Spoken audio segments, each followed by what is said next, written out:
The Mavs, we got to talk about them. Well, we don't really have to talk about the Mavs. We got to talk about one guy, and that's Luka Doncic. Do we do this now? We do this Yeah, now? we're All doing this right. now. Okay.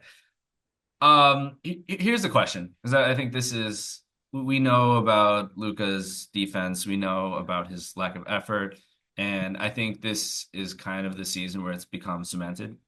This isn't a young Luka Doncic anymore. He's now been in the league long enough for us to kind of say this is who he is. I don't think that's unfair. And just to not to walk around it, but just like the level of um disrespect I feel like he shows to the game at times, with just the complaining, with the toxic attitude to his teammates on the court. I can't speak to off the court. I'm not there, but it's pretty obvious if you were watching the game. It's pretty obvious that Luka misses an assignment, blames someone else. Someone Mhm. gets a layup at the rim, and he's in no man's land. He looks around, hands in the air. Bad body language all the time on defense. Um, and he's just such a savant and so talented on the offensive end that it's just excused at times. Um, and fine, that as an organization, like how much of that naturally do you have to deal with because you have such a talented player and like you just have to kind of cater to that. I mean, maybe that's some team's approach and that's what you just have to do. But where do we ultimately have to rank Luka Doncic as a complete basketball player when we have these conversations about top 10? I'm not I don't love the top 10 conversations, Mhm. but I think they're important. They're important how we view the game and like, just conversationally, like who we view as the best. And in highlight culture that we've, established in the Twitter days, social media days, Luka Doncic is definitely the second most talented offensive player in the world. First, second, I don't know where you put him there. But this year, uh, I think it's time to have the conversation about where he truly is in the top 10. If he's, I mean, does he deserve, what conversation does he deserve to be in when this is the level of effort we get from him on the other end, where he is just a zero, a complete zero on that end, like Trey Young level bad. Yeah, yeah, it's actually kind of wild when you look at like in terms of him as like an individual defender. These are where kind of the stats don't always back up the performance because you look at like Luka as an individual defender, he's fourth in defensive rating among starting guards in the NBA, and he's 10th among I'll starting guards look at lineups. in I'll defensive look at win share. lineups. So like it's just funny that if you actually like look at him as an individual defender and you look at the stats and you actually think, oh, he's actually pretty passable. He's actually almost good. But Yes. then you actually watch games of basketball and you're like, this guy is doing nothing out there. He's offering so little on the defensive end. You just look and you just all you see him is with hands thrown in the air, just general lazy play. Like that game against the Jazz, that final play, that's just everything you need to see about Luka Doncic when it comes to the defensive end. Like that was just absolutely appalling. And why are we noticing this even more so this year? Because the offensive game is not where it should be. The offensive game is not at the top of the league like it usually is, and that's why we're noticing the defense even more. The Mavs are only 8-7. They've had a pretty tough start, and Luka has been a catalyst in that tough start.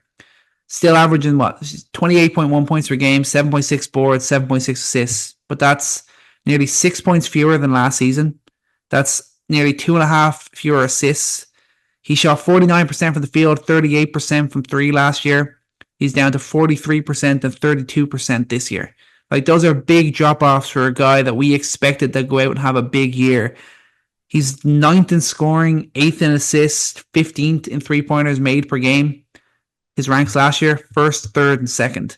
He is not playing at the level that he was at last year.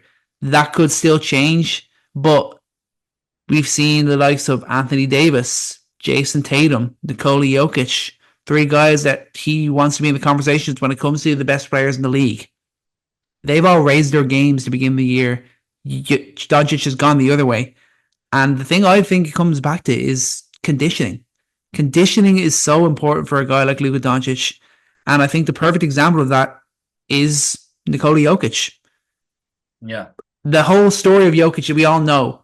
Dude hates training. Dude hates to work on his body. Dude barely cares about basketball. He just goes out there. He's just that good. He just goes out there and does his thing. But you look at like the first 5 seasons of Jokic in the NBA, numbers 17 points, 9.6 boards, five and a half assists, two All Stars, two All NBA. Then the penny sort of dropped. He actually got into some decent shape, not anything amazing, but significantly better, I think, over the last 4 years compared to the first 5 years in the NBA. And then he's done all there is to do. 26, 12, and 9 NBA champion, finals MVP, three-time MVP. Absolutely best player in the world.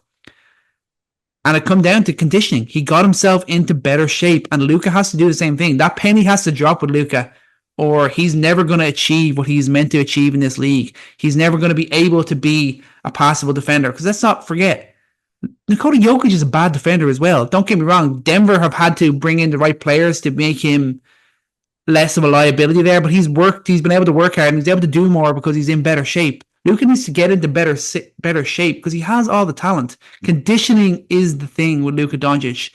The penny needs to drop on him that he has to get into better shape if he wants to compete consistently and do it. At least not be a complete and total minus on the defensive end and continue to year on year be the best offensive player in the league. It's not going to happen, I don't think. It would have happened this season.